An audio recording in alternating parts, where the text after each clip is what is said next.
Good morning, good morning. We are back in Manhattan. We're gonna go visit my buddy, Eric Glyman, founder, CEO of Ramp. This will be a fun sit down and conversation. What's Vlog happening? 2.0. Oh my god. New office.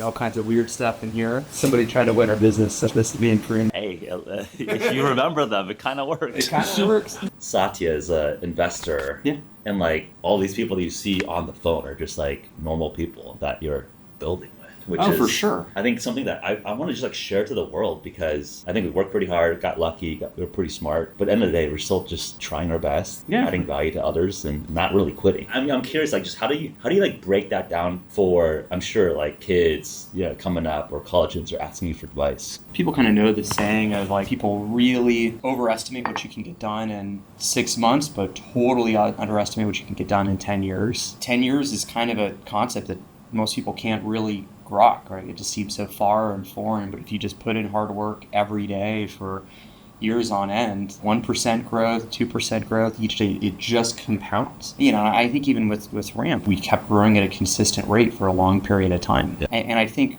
a decade ago, even from today, I was an analyst and went and moved to Brooklyn, and all we had was what we had saved up over a couple of years, and we had a 4-month views until we ran out of money. What can I say? I mean, I don't know. I think reading from great books, learning from people you admire, try to model that and just take it day by day. Both of us started at Combinator, and I think that it has all this prestige now, which it didn't at the time. No. It's almost like this finishing school or Ivy League of entrepreneurship, which is a strange and bizarre thing.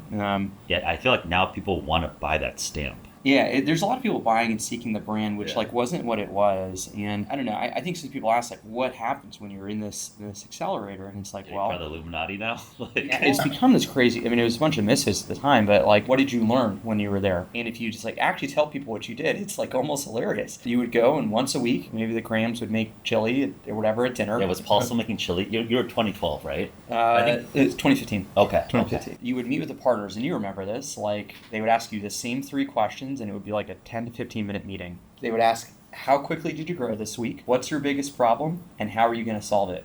That's it. And you would just spend the next 10 minutes saying, I grew 10% this week. I hit my goal. I missed my goal, whatever it was. The biggest problem that is actually important, not a theoretical one, but is actually preventing me from growing 10% the next week is this. And here's what I'm going to do. It's not rocket science. It's really simple. You don't need to solve the problems of 10 years from now. You don't need to ask how I'm going to build this massive company. It's just how, little by little, how am I going to get there? And that's it. I find it's often that same philosophy that athletes that won the Super Bowl are able to get there.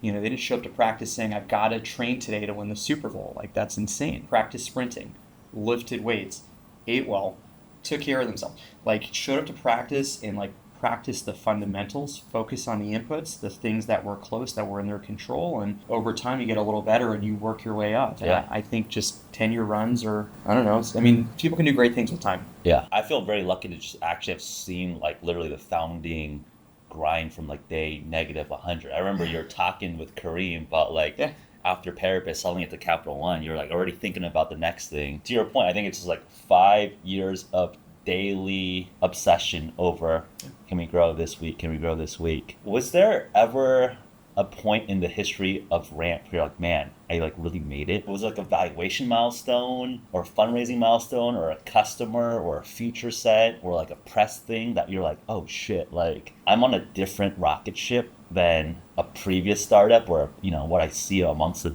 quote unquote the standard startup? I was out to dinner. I heard somebody at a table over, who I never met, I don't know who they are to this day or whatever, pitching and explaining Ramp to some other person. I was listening over. This is pretty good. That's so much at an early stage startup is pushing the rock up the hill, pushing the boulder, trying to get there. It's sheer effort. How early was this? Was this?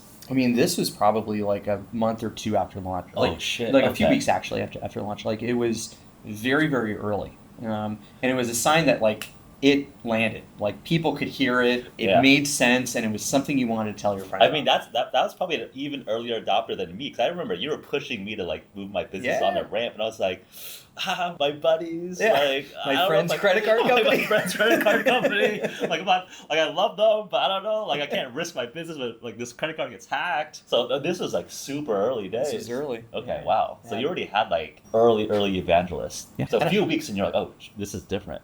Because I think like as an entrepreneur, someone making things, right? Like you just pour like your heart and soul into something. It's super thankless for a long time. Like the biggest battle I think for companies is people not giving a shit, and you just like work and people are going about their lives, and suddenly like out in the world someone is like spreading what you're working on like that. Like for me, that was like one of the first best feelings in the world. I think the external stuff, like I don't be wrong, it's nice, seeing a press hit or seeing people write about it, valuations going up, but those are lagging indicators. I think it's one of those things too where if like the way you feel validation, like it's nice to see when other people are excited about the hype of it all, but what comes goes. People love to tear people down. Like if you're somebody that like kind of chases someone else told me that I'm smart or great or I got into this school therefore everything's going to be easy, like it's not like that. I think it's like the internal drive to just be like, all right, like I'm going to keep going, and I don't know, favorite wins in sales is the next one, just kind of looking out and saying, this was great, but I have this week ahead of me. The only day that I live in is today, and what am I going to do with it? No, I think you've always been very, very lovable and almost zen about like the mental roller coaster of the game, because it feels like many high achievers, I think we're trained from as a very young kids to just compete for external validation, right? Like you want to please the teacher, you want to score a high score on an SAT, you want to compete in this competition. And I feel like a lot of my friends in our peer set are still caught up in the external validation game. Totally. And I think to some extent we're probably still propagandized to want that external validation. But I feel like the most self-actualized people I work with, they somehow can tamp down that instinct, tamp that down, and just try to just level on what brings you intrinsic joy and mastery. And if you can use that as the North Star versus external validation, I feel like people like my friends who can operate that way, so much more effective. So much just like interesting life stuff. It's funny. I was probably just being a bit of a shithead, but I remember I think it was in like second or third grade. I was doing well in school, and I got some grade. And I was kind of telling my dad, I'm like, I'm the smartest kid in school. Like I don't need to study for this. And he said something that really kind of shocked me. He said, there's always smarter people. You're going to meet someone who's going to be smarter than you. Yeah. It's going to happen.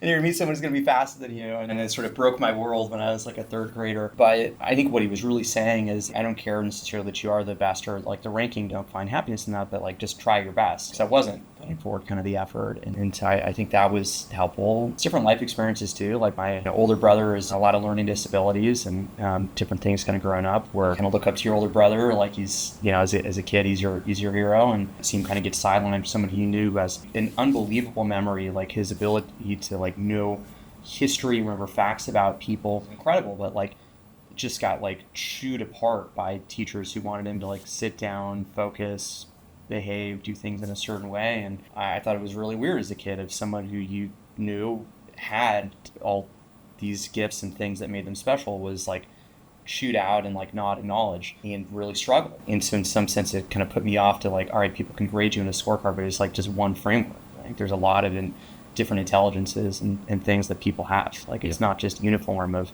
who are the kids who got great grade. I think it's the same reason why there's people who like they didn't get the best grades, but like are some of the best athletes in the world, are making amazing content, write books that touch people in a different way. Like it's not, I don't know, standardized schools is great for the average, but it's not going to capture all of people's spikes.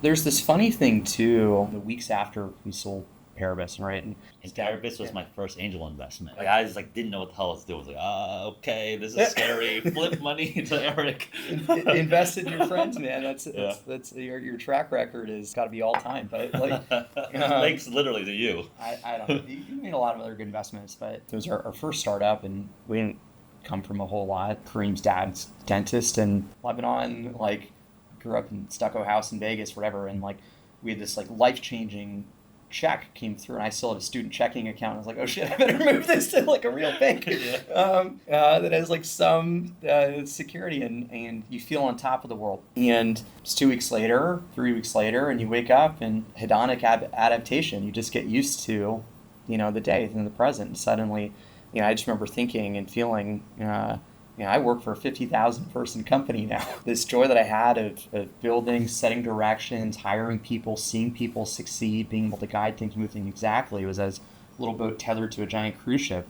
And highs are never as high as you think they are. The lows are never as low. And the entrepreneurs that go the distance, the athletes that become the all-time greats, the people in their craft who build just extraordinary product, just like love the pursuit, love each day. Actually just try to focus, give it their all, make the most of the time they have, and that's it. Like, I don't think it's more complicated than that. I feel like I almost had to read Western philosophy, Eastern philosophy to just come to it from almost an academic lens. And it sounds like you like lived through a number of like interesting life experiences growing up to get to that spot. And I probably have had like just like weird kid issues where you're like competing, you fail, and you're like depressed, and you realize, hey, like random strangers judging me, like why am I letting strangers dictate my happiness? Yeah. I should be able to build up my framework of prestige. Yeah. And I think I just became this very almost rebellious spirit where I almost look at prestige, to your point about, as a lagging indicator. If someone's like telling me that this is prestigious, I'm like instantly skeptical. Yeah.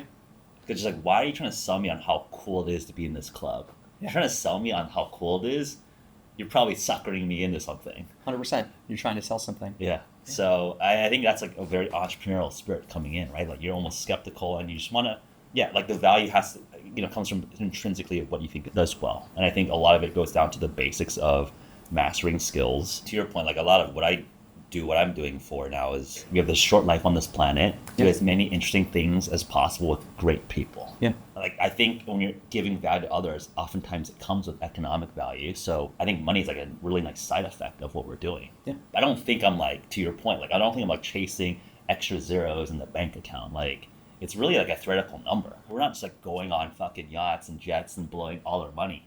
Yeah. I think it's like great to have, some access to that, but every day you're waking up, you're showing up in this office building. That's it. After a certain amount of money, like you can't spend it. You can invest it, you can put it into different causes, you can build different companies, whatever, but like if it's just, going for consumption, like forget it. Like I don't think that's... You can only eat like a few meals a day, right? Like you just can't eat that much. Yeah, there's some people saying you shouldn't, these intermittent faster people. Yeah.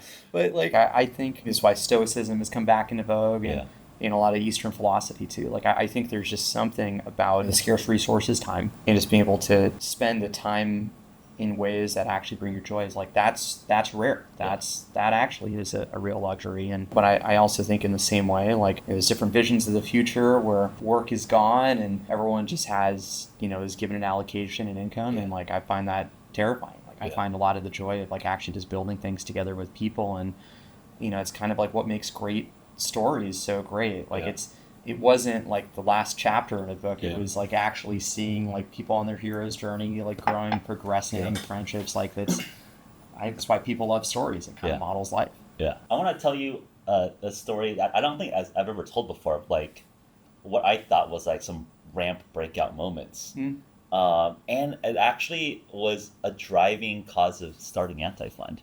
Really? Okay. We were all roommates in Miami when Zach was renting a little suite. I remember it was just like I was sitting in San Francisco. This is January 2021, super grim, right? California, super lockdown. Yeah. And I was like nothing to do. And then I show up in Miami, and it was like the ramp super hub.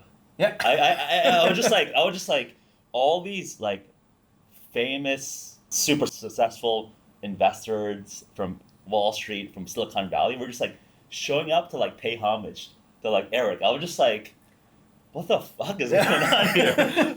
Like, 2021 in Florida was like a real scene in Miami because the rest of the country was closed. Yeah. And so you actually had like people building businesses, taking risks, investors. Like it was the one spot in the States where like, and arguably on the planet, were just like, it was all meeting. Yeah. That was a crazy moment in time. Yeah. So when I saw that you guys were at the heart of this like re-emergence of business and capitalism back in America, I was like, oh man, like something's like Ramp is special. Like what they're building is like really, really special. And then it's just like, just hearing some of the numbers and the discussions and being in the room, it was just like, oh, like you guys had a pretty fast fundraising trajectory. I remember it was just like 50, 100, 250. I was like, oh, like I'm just seeing docs fly around. I'm like, okay, cool. Yeah. And then that year 2021, it was just like boom, like the 1.1 round, and then Yep. wait, like then Stripe preempted 1.6, and then Yep. it's like 2, and then 4 billion. I'm like, holy f! Like that to me, from my vantage point, I was like, okay, this is a different level, right? Like I think we've seen a lot of like the early hype, Yeah. the 5 mil round, 10 mil round, the 25 mil round, the 50 mil round, cool. Yeah. Then it's like you get the 9 figures to the 10 figures, like okay, you gotta have a real business to allocate and command that many resources, right? Like these are people writing checks of hundreds of millions of dollars for you to be a fiduciary of. So it's like, oh man, Eric and Co are they're running at a different level now of just like, the Silicon Valley, hey, here's your $3 million seed round, have fun with like your 3 buddies in a garage. That was my moment of just seeing, oh wow, like this is a different speed. I was just like a kind of a personal angel investor investing in friends, and at that same time, AngelList was rolling out its rolling fund product. Totally, yeah.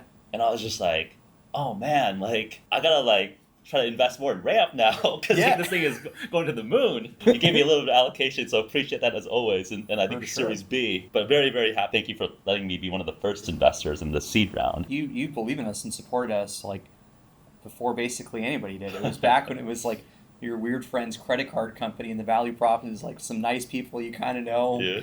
Some cash back, maybe they'll save me money, and that was it. Like you took a lot of risk, and I think sometimes too, like people sometimes get lost in like this overnight success, and it was inevitable. Like when you supported, invested originally in Ramp, we had lots of competitors. Amex had been around. It was not consensus obvious to me or to anyone really. It was just like, oh man. Yeah. You guys are competing in a competitive market. In every article, when we first came out, when we even got them, was kind of looks like X, Y, and Z, or maybe it's some derivative thing. And, he worked for, a bunch of time, and then people are like, oh, are you some like knockoff thing? And it was like, I think that you investing and being there and both financially, but supporting and saying like, I will put my business on it, I'm going to invest my time and give you the feedback. Like, dude, of course. Like, later on when the good stuff came, like you kind of know your true friends are, and like there's no question. If you want to invest again, and like we were thrilled to have you. Yeah. It was incredible. No, but I think part of it was just like that was almost the impetus to really just like start thinking about putting together a fund.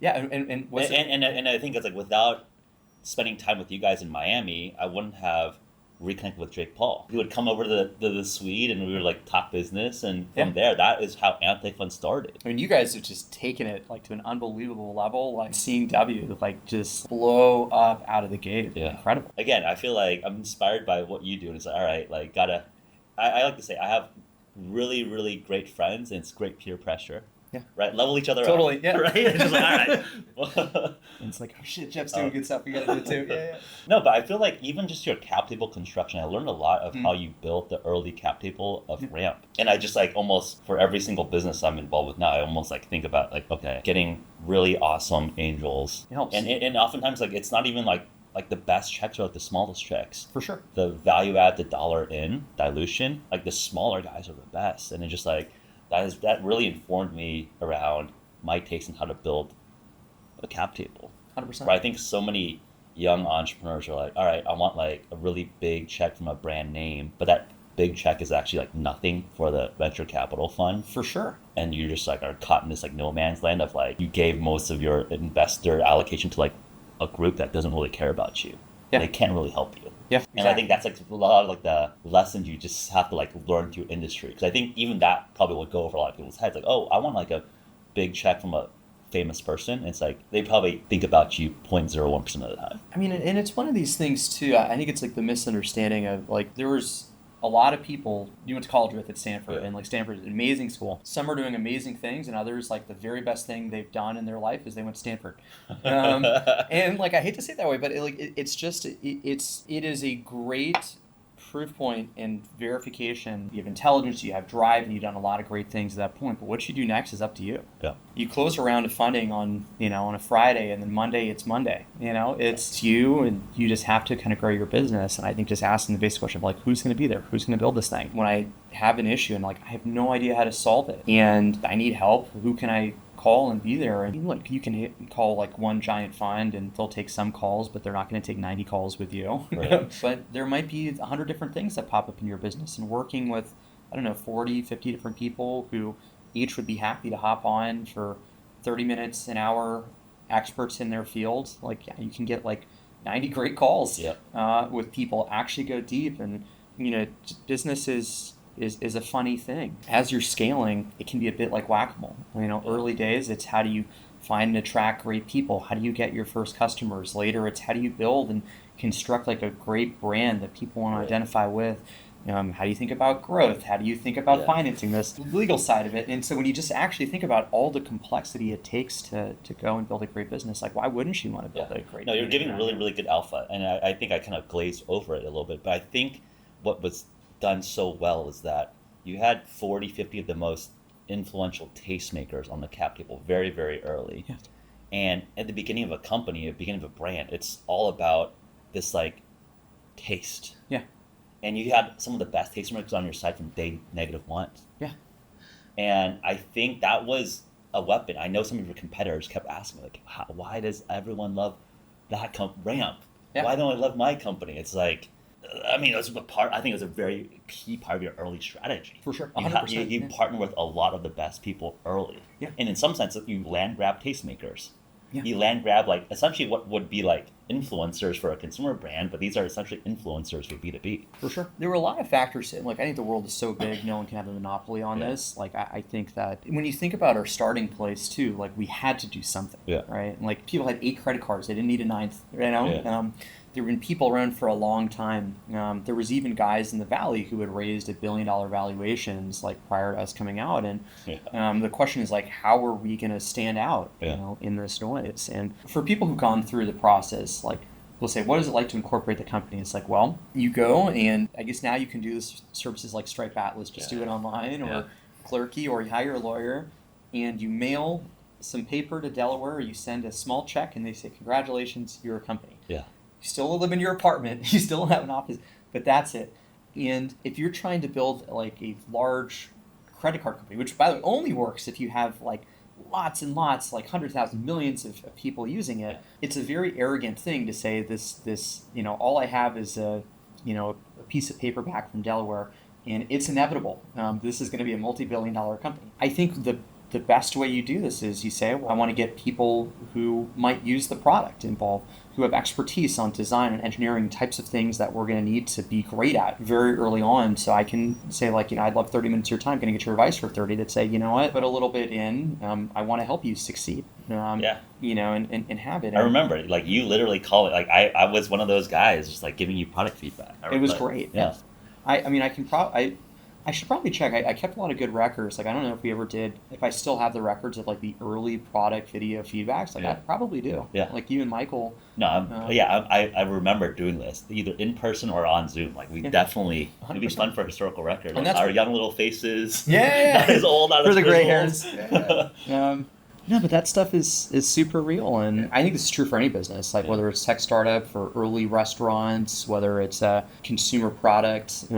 It kind of doesn't matter. How do you go from you have a lease and an empty space to it's like a buzzing restaurant, to it's a brand that people want to buy. It's getting the first set of believers and people together, and then from there, just each month, a little bit more. Yeah. That's it. I want to go forward looking now. I feel that 7.6, like multi-billion-dollar company, it feels like a lot of the focus now is that you have the data and the platform and infrastructure to lead the AI revolution within finance and business finance software. Yeah. Can you give us a sneak peek of what that world looks like? Is it scary? Is it exciting? First, even forget Ramp for a second. It doesn't matter what line of business you go into, farming, restaurants, tech startup, trying to send things into space, defense company, consulting. There is a lot of pain and a lot of friction of starting any kind of business. You need to set up your financial infrastructure, payroll, how you're going to collect revenue, oversee marketing, legal. It's a mess. There's a lot of friction. And if you kind of zoom in down into the finance function, the status quo for people today is that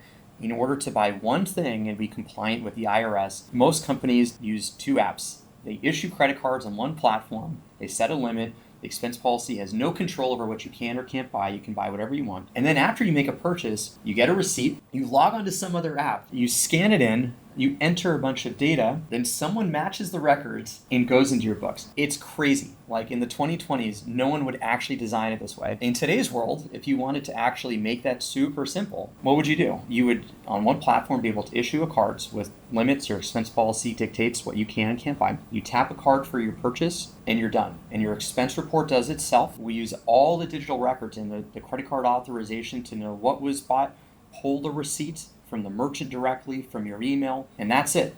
And we can code and connect into your accounting ERP, and that's it. Future AI actually, for many people, should feel almost like what using great consumer apps feel like today. It's frictionless. It's just easy. You don't need to think about all the complexity of like, what accounting code is this, or I need to do, add this thing there. You just actually just like focus on the thing you want to do. What are the things you need to purchase to build your business? And that's a lot of the vision for Ramp. From anything that you need to buy, just take care of what you need. We'll take care of the accounting. We'll show you if there's better rates available. So let's say you're buying some SaaS vendor and the sales rep quotes you $200 a seat. We can show you here's what the rest of the market is paying. So if you're getting overcharged, you can know that and save in lots of little ways. And your books do themselves. It's funny, so much of our people we knew first jobs out of college was in the finance world, and we serve a lot of financial professionals, business owners, and I think one of the funniest stats, I'm going to give you two different stats that are interesting and I think show where the world is going.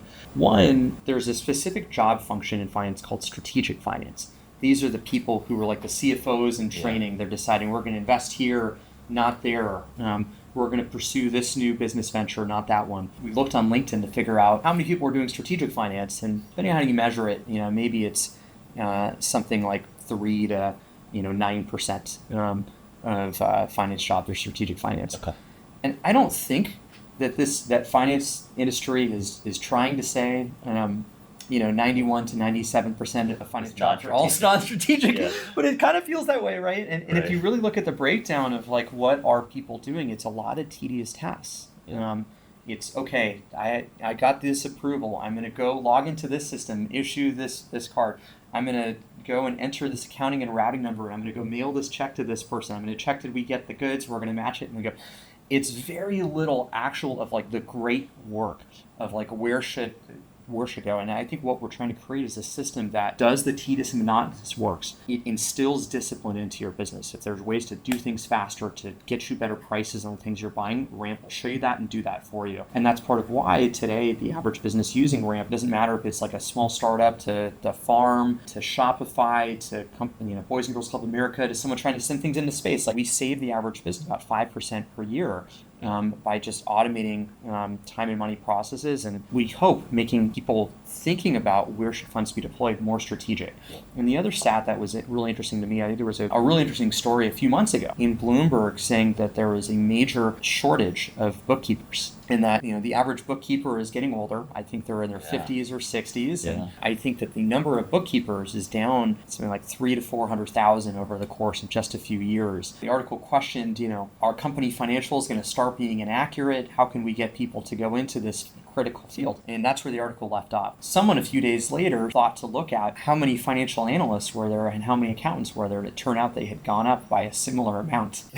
And which is a really funny thing, right? I think this is saying that people are moving. When technology progresses and advances, they move from kind of more simple, automatable jobs to higher level, interesting work. I think even in what you're doing today and in creation, 20 years ago, if you didn't have a film crew, studio, high production, it was unimaginable you could create great content. Now it's anyone with an iPhone or DSLR and want to just go, put it on the internet. Are there fewer people making content now? Like, hell no. There's a lot more orders of magnitude. It's the most popular job now is to be a YouTuber for the kids. Exactly. I think that's a bit of a lesson of actually, if what you're enabling people to do is to create, to take away the tedium and all the tasks that stop people from doing great work, more people can actually do interesting things.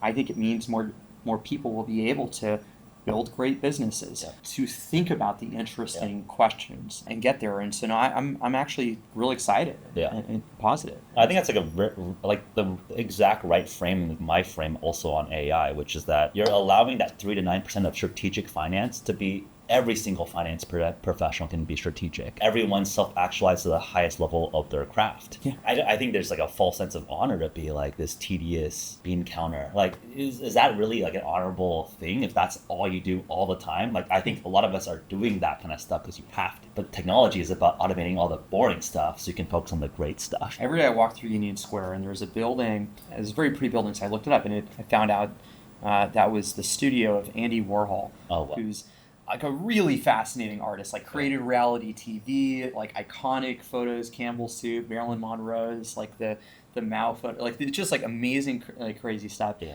And I'm not like an art guy, but I was interested in the history of it, and I was blown away. He was this sort of seminal figure in art up until really him, and arguably this guy is 100 years earlier in France named Marcel Duchamp. A lot of what people believed in the art world was you needed to give your life to your craft, to painting, to sculpture in order to create great things. And that itself was the art, right? And so Mona Lisa is amazing, but what made it was amazing was Da Vinci dedicated his entire life learning how to paint in such a specific way. And Andy Warhol had this radical idea. He said, actually, there's these amazing new techniques. He started his career as a commercial printer, almost kind of worked in a more commercial and quasi-marketing context. Yeah. And it was possible to print things that looked just as good as the original. It's called silkscreen paintings. It was a lot of the early ads in the U.S. and around the world would use during this methodology. Yeah. And he decided he was going to make art doing this. It was just where he worked, but people call it the factory. The internal way they worked, the philosophy was every day they were going to make something new. He printed his art. And everyone got involved. There was even security guards getting a gusto. Like, he made art too, it didn't matter. But what he was trying to do was get a standardized process so all he could focus on wasn't how you made it, but what you made. The concept. Like, maybe he's the original generative artist, but he was trying to make like the striking and really interesting stuff. Sometimes he got critiqued. He'd say you're printing art and you're signing at the end, or someone else in your studio and you're signing. Is it really a Warhol? And I mean, the answer to that today is like, of course it is. Like, there's Warhols today worth hundreds of millions of dollars. You can tell. It doesn't matter what he made over the course of decades. Like, you can tell it's him. Yeah. Like, there's a real style. And I think that what was so fascinating about it as a parallel for me is like it's 2024 and we live in a time where you can generate art that is visually, you can't separate it from the Mona Lisa. Soon you're going to be able to create videos. You can create songs. Yeah. I think people are going to create Hollywood level things in a matter of years just by thinking of it. And I think it creates all sorts of interesting questions, but I think there's something amazing of like, wow, what actual amazing stories, videos, songs can we actually make that we never could? People who had no access to this suddenly are able to kind of get into it. And I still think there's a place, probably the thing that's most in scarcity is going to be great taste, finding people who know what great looks like, and arguing that's why Andy Warhol is such an amazing... That's a really great line. Yeah. Scarcity is going to be great taste. That's awesome. I think it's true. Yeah. And look, I think in the future, and maybe going back to the world of business, like starting businesses and operating them and having the tools that are just as good as how the best run companies on the planet, it's not going to be inaccessible. It's something you can apply for, get, and like be approved for within minutes, which I think is a great equalizing force. It's still, by the way, hard to build great, unique businesses that are worth creating. But all of the friction points, things that take people down, make it impossible to start great businesses, it's going to be democratized, which I think is awesome. And I think that's part of the like AI is creating leverage for people and for creators. So I think it's very cool. Yeah, no, excited to see us both navigate the brave new world. Yeah, for sure. Dude, good jam. This is a ton of fun. Yeah.